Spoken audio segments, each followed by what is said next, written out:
Disclaimer. This video involves mentions and discussions of transphobia, light discussions of intimacy and sexuality, as well as the hellish horror world of Phyrexia. For a full list of trigger warnings, please look into the video's description. This video may also affect photosensitive viewers. Thank you. Xantcha is the main protagonist of the 1998 Magic the Gathering novel, Planeswalker, by Lynn Abbey. She is the sidekick of the godlike planeswalker Urza, fighting by his side to defeat Phyrexia and the god of evil of their time, Yawgmoth. If you would like to learn more about Yawgmoth, as well as Phyrexia at large, I have made a pretty extensive video covering its history on the channel. There are two reasons I find Xantcha's story fascinating. If you have seen my video on Nebula, you might already know that one of my favorite tropes in sci-fi and fantasy is a character who has been through a lot, and yet has never stopped fighting for what they believed. Xantcha is a prime example of this. The second reason is that I believe Xantcha to be both Magic's oldest and most prominent trans character. I also believe her inclusion as trans to be, amazingly, unintentional. Today I would like to both talk about the way Xantcha's story resonates with me personally, as a trans person, and the reasons she is an extremely badass metal protagonist.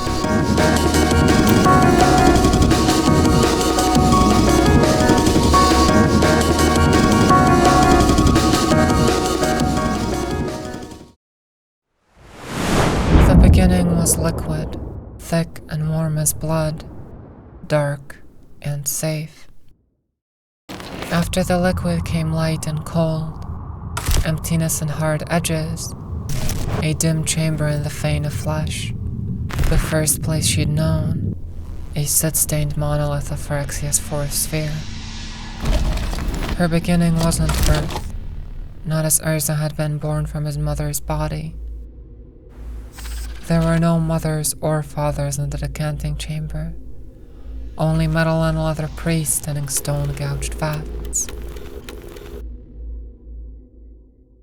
Phyrexia was created as a literal mirror to Dante's Inferno, with its 9 spheres, inhabited by hellish creatures of flesh and metal. I have gone into the descriptions of Phyrexia quite extensively in my Yawgmoth video, but to give you a brief summary of it, here are a few texts about the type of plane that Phyrexia was. Let weak feed on weak. That way we may divine the nature of strength. Phyrexian scriptures. It has no face of its own. It wears that of its latest victim. They are bred to suffer and born to die. Much like humans. Gix, Yawgmoth Praetor. Gix was a demon on Phyrexia, one of the horrific creatures that survived thousands of years, all the way from Phyrexia's very creation. Originally a human, Gix has been augmented with deadly weapons, strong metal in his skin, and sinewy tubes running glistening oil through his veins. Gix was perhaps the most powerful and vile of Yawgmoth's servants. This is implied even in his name. When translated into human tongues, the name Gix translates to rape. During the timeline of Planeswalker, Gix was growing newts and sleepers in experimental vats. They were human-looking Phyrexians meant to infiltrate the ancient land of Dominaria and spy on their foes. This was the way Xantcha came to be, dreaming of a land of green grass and sunlight, neither of which could be found in Phyrexia. She was dreaming of a land she would someday happily sleep on. Phyrexia was a world without sun, moon, or stars. Deep in the vein of flesh, priests called out the march of time. When she learned, when she ate, when she slept, there was no time for rest, no place for companionship. When she was returned to her box for sleeping, Xantcha dreamed of sunlight, grass, and wind. She might have thought it strange that her mind held images of a place so clearly not Phyrexia. if she had thought at all. Xantcha also had free will, a trait rarely possessed by Phyrexians. Xantcha was aware she didn't like Phyrexia. Her dreams made her understand there must have been something beyond it, and she decided to wage a personal war on her homeland.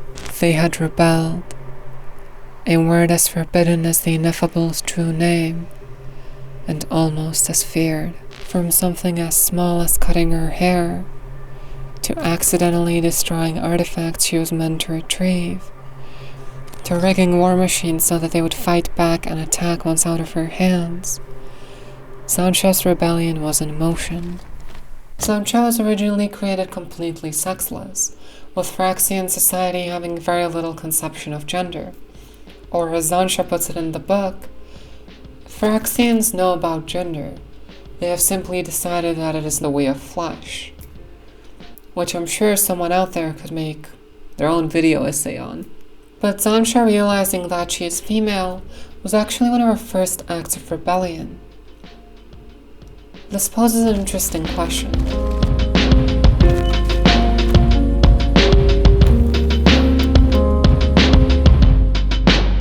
What are you, Xantcha? A man or a woman? Is it important? Yes, it's important. Neither. That's not an answer. It's not the answer you want. As I've said already, Phyrexians didn't believe in gender. It seemed to be somewhat of a privilege, only reserved for the highest-ranking Phyrexians, such as geeks. This poses the question, is Xantcha trans? The Oxford Dictionary defines the word transgender as designating a person whose sense of personal identity and gender does not correspond to that person's sex at birth, or which does not otherwise conform to conventional notions of sex and gender. Unlike most humans, Xantcha was not assigned a sex at birth, and as she was grown into that, it is debatable if a birth has even occurred. However, Xantcha did choose to define her identity very differently to how it was expected in her society. She wasn't expected to even have the capabilities to do such a thing. Just because of this, I see her experience as uniquely trans. Similarly, I believe Xantcha to be intersex, describing or relating to a person or animal that has both male and female sex organs or other sexual characteristics, born with sexual characteristics that do not fit the categories of either male or female. Xantcha does not have both male and female characteristics. However, she definitely fits the description of her characteristics being neither male nor female. Xantcha somehow also has a lot of unique and relatable trans experiences, which I'll get into as they come in the story. For now, let's talk about Xantcha's wild adventures alongside the mad planeswalker Urza.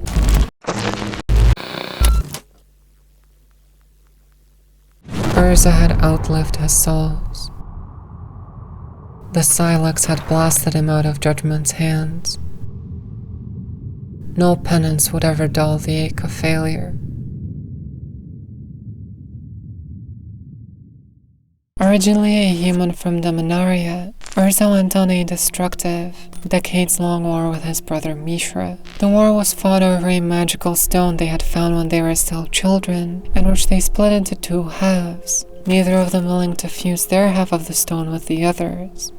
The war was as petty as it was devastating. It had allowed for an invasion of Phyrexians, locked out of Dominaria only by force of the crystal that the brothers had now split.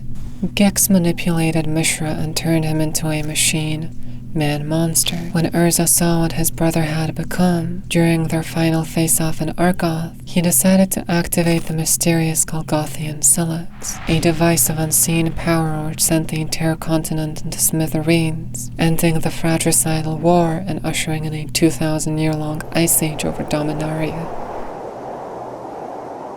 Urza had transcended death, and he'd found, to his enduring dismay, that he lacked the will for suicide. Urza wished he had died. He felt immeasurable guilt and pain. But the 2 stones him and his brother spent their lifetime fighting over became his eyes, curing him of mortality and turning him into an immortal planeswalker, an incredibly powerful mage able to traverse the many worlds of the multiverse. The entire experience drove Urza mad, and he eventually found refuge from his guilt in vengeance. Vengeance against Phyrexia for what they did to his brother. But Urza couldn't find Phyrexia. In spite of his eyes being able to see seemingly anything, the hellish plane had eluded him, until the day he came across a bunch of Phyrexians, tormenting what appeared to be a human child. A handful of diggers made a stand in front of the cave. Urza toyed with them, tossing each again and again before crushing it. It was a display worthy of Phyrexia and its cruelty and single-minded arrogance. It was not a child. Xantcha's rebellion was just uncovered, and she was about to get executed as a result.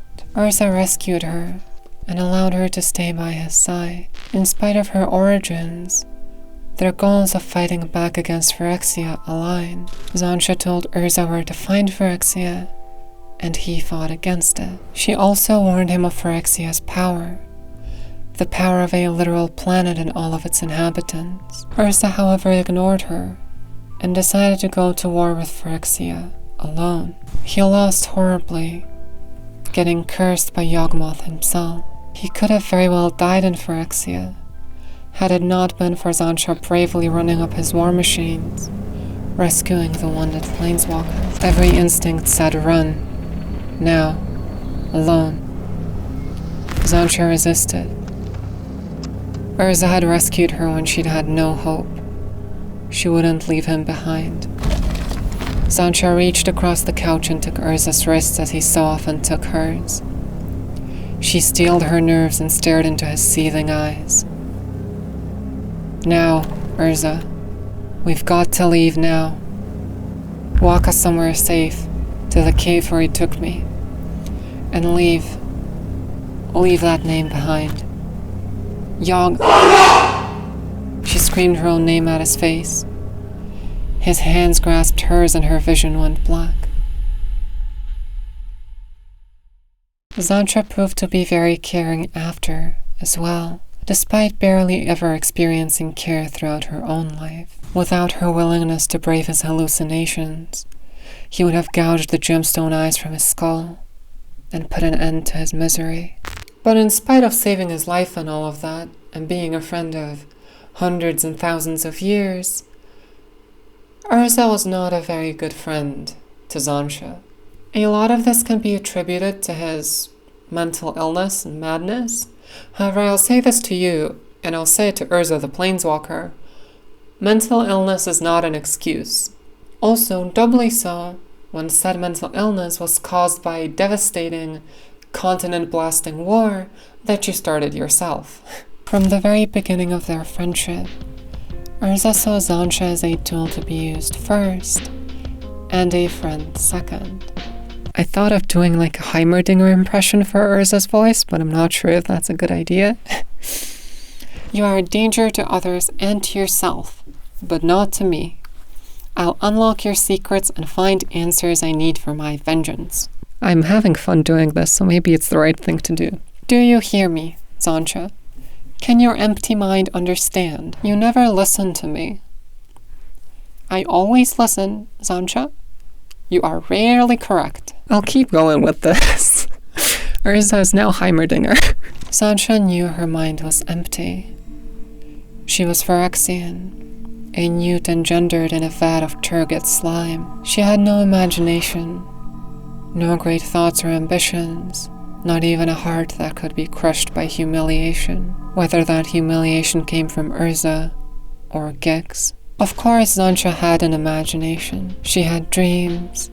She had great ideas which came to use all across their journeys. She had the determination to stay with Urza whilst he was suffering from a Phyrexian curse. She nearly lost her life as they were assaulted by Phyrexians time after time. After all this, during a healing journey to the heavenly realm of Sarah, Urza decided that Xantcha was actually the person causing him all the trouble, and decided to get rid of her. Amazing. It's not your fault, Xantcha. No one is blaming you, least of all me. The one you called the ineffable used you. He could not tempt me directly, so he made you tempt me to lead me to him. Oh, I knew you were dangerous. I've known that since I rescued you. I knew you could never be completely trusted, but I thought I was strong enough, clever enough to use you myself.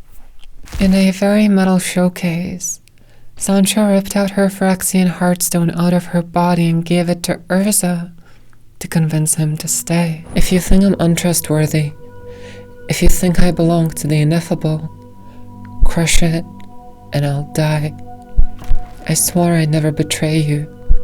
I'd rather die than live knowing that you've abandoned me. But in spite of all this, Xantcha saw Urza as a friend. He was the only person in the multiverse who experienced what she has, the only one she shared her 3,000 years of experiences with. She also knew that he was the only person who could actually take on Phyrexia. Yet now, his madness and his fear of the past made him stuck in his ways, refusing to fight, refusing to repeat old mistakes again. Xantcha looked for a way to make him leave the past behind, bring him back to the present. She'd found that way in Ratepe, eldest son of Medea from Pinkar City.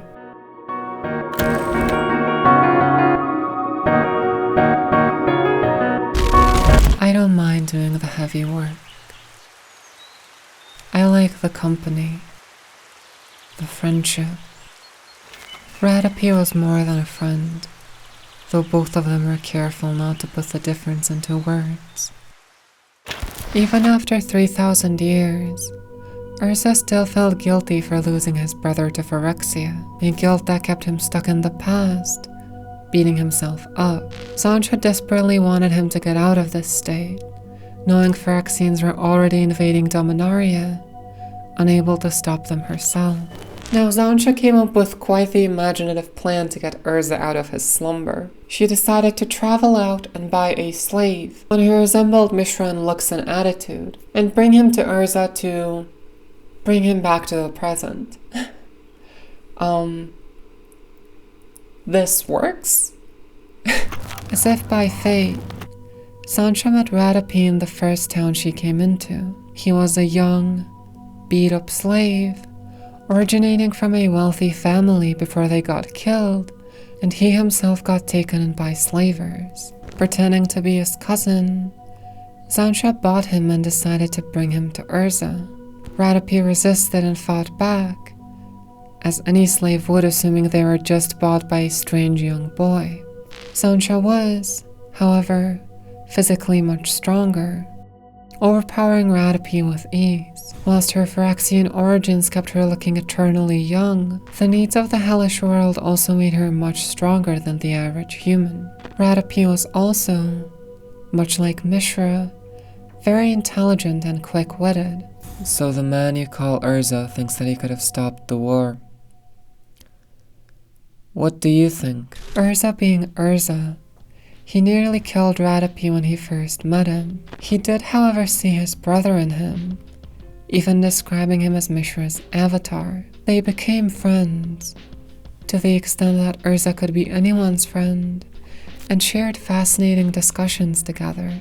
This upset Xantcha, as Urza seemed to turn all of his attentions away from her, his friend of 3,000 years, and towards a guy she had just bought at the slave market. She chose to put up with it, ignoring herself as she often did, in her pursuit of keeping Urza sane and ready to fight against Phyrexia. If there was someone who didn't ignore Xantcha in this situation, it was actually Ratepe. Once again, if you've seen my video about Nebula, it should come as no surprise to you that I love a character whose origins and experiences, their very design, never predispose them for a loving relationship, learning of that which they were forbidden. For 3,000 years, Xantcha never had a home. Phyrexia only accepted her for so long as she was useful, tormenting her while she was alive, and ready to recycle every last part of her being once she wasn't. Urza was a friend, but he never in 3,000 years truly trusted Xantcha, insulting and distrusting her many times along the way. Ratepe even asked Xantcha if her and Urza ever needed each other over their 3,000 years of friendship, and her answer was no. Even the worlds she had visited seemed to often reject her, making her resort to disguises and hiding. After a few narrow escapes and near disasters, Xantcha decided that it was better to disguise herself. Born folk had definite notion about the proper places of young men and women in their societies, and no place at all for a newt, who was neither.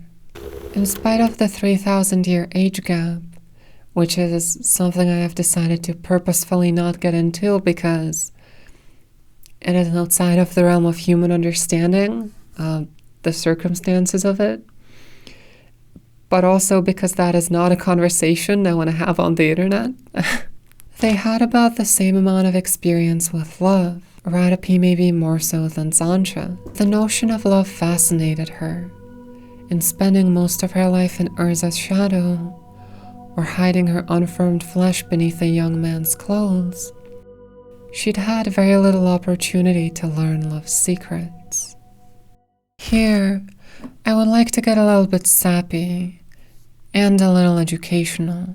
I have now successfully lured you in with Magic's story, explored the horrors of Phyrexia, and yet the scariest part of this video may be yet to come. That's right, it's time to learn and listen to minorities. Maybe donate to your local and global organizations if you have the funds at your disposal. Hi, let's talk about trans representation.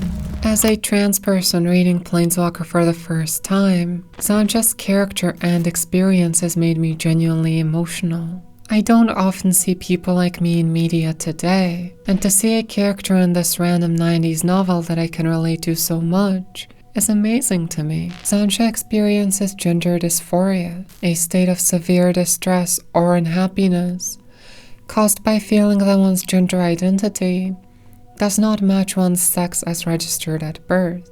This is what a lot of trans people, including myself, are diagnosed with. Xantcha ached in the missing places when Urza described her as neither man nor woman. As I've talked about already, Xantcha boy modes. If you aren't familiar, boy moding is a trans feminine person presenting as a man, usually for their own safety and against their own comfort. It is usually a trans person trying to hide that they are trans from friends, family, co-workers, or society in general. Xantcha doesn't seem too uncomfortable with boy moding, but the fact it is even a thing she does feels like an acknowledgement. Xantcha could, and usually did, pass herself off as a slight youth awaiting his full growth and first beard. Some of my favorite scenes in Planeswalker are the scenes of intimacy between Xantcha and Ratepe. The anxiety around her body not functioning the way he might expect, her struggles with intimacy, and her genuine shock finding out she could be loved the same as everyone else, resonated with me on a very deep level. It had been awkward at first. Xantcha was, as she'd warned, a Phyrexian newt, a vat-grown creature whose purpose had never been to love another or beget children. But Ratepe was nothing if not persistent in the face of challenge, and the problems, though inconvenient, had been surmounted without artifice or magic. Xantcha was surprised, astonished beyond all the words and all the languages she knew, to discover that being in love had nothing to do with being born. For me personally, gender dysphoria itself has also been something that has made it very difficult to love myself. The compliments on my great masculine frame and towering height rarely went over well. My voice didn't sound the way I wanted it to for most of my life. Viewing my body as somehow always inadequate has made relationships, intimate or otherwise, quite complicated. This makes Xantcha an extremely important and relatable character to me. Finally, There are a lot of harmful stereotypes about trans people out there. We have been fetishized and vilified as far as the eye can see, seen as some kind of exotic object of male pleasure, a strange kind of crazy person, or at worst a genuine danger to society. According to the Human Rights Campaign, the Republican Party in the United States has spent over $82 million on anti-trans advertising in the year of 2024. This obviously contributes to a negative public perception of trans people without enough of a positive counterpart, and representation is known to help against negative stereotypes and discrimination. Imagine if instead of the idea of whatever fetishized and vilified image of trans womanhood people might have, the image would be Xantcha, a 3,000-year-old, metal as fuck protagonist who beats up demons and manages to befriend a fickle god in Urza. I like to imagine that somewhere out there in the late 90s, there was a transphobic magic player, but then he read Planeswalker, and he fell in love with a trans woman, and they had the greatest romance of all time. Not saying that necessarily happened, but I like to dream. Xantcha isn't overtly sexualized nor fetishized. Her identity is as much a part of her character as everything else. She is first and foremost a hero who deserves as much love as everybody else, just like all of us. The ending of Xantcha's story is very poetic as well. Her story begins with Gix entering her mind and invading it, trying to take control over her and scare her, believing to be fully in charge of her mind. Throughout the book, Xantcha is repeatedly torn down, first by Phyrexia, a place with little belief in the value of a life, and then by Urza, with little belief in the emotions and needs of a life. The story of her and Ratepe isn't simply a story of learning to love. It is a story of learning that she could be loved, that she could be appreciated. Towards the end of the book, we learn that Gix, thought to be dead before, has returned. Xantcha meets him in the catacombs of Ratepe's hometown. She manages to escape, but she's strongly marked by fear from the demon. Ratepe listens to her and tries his best to help.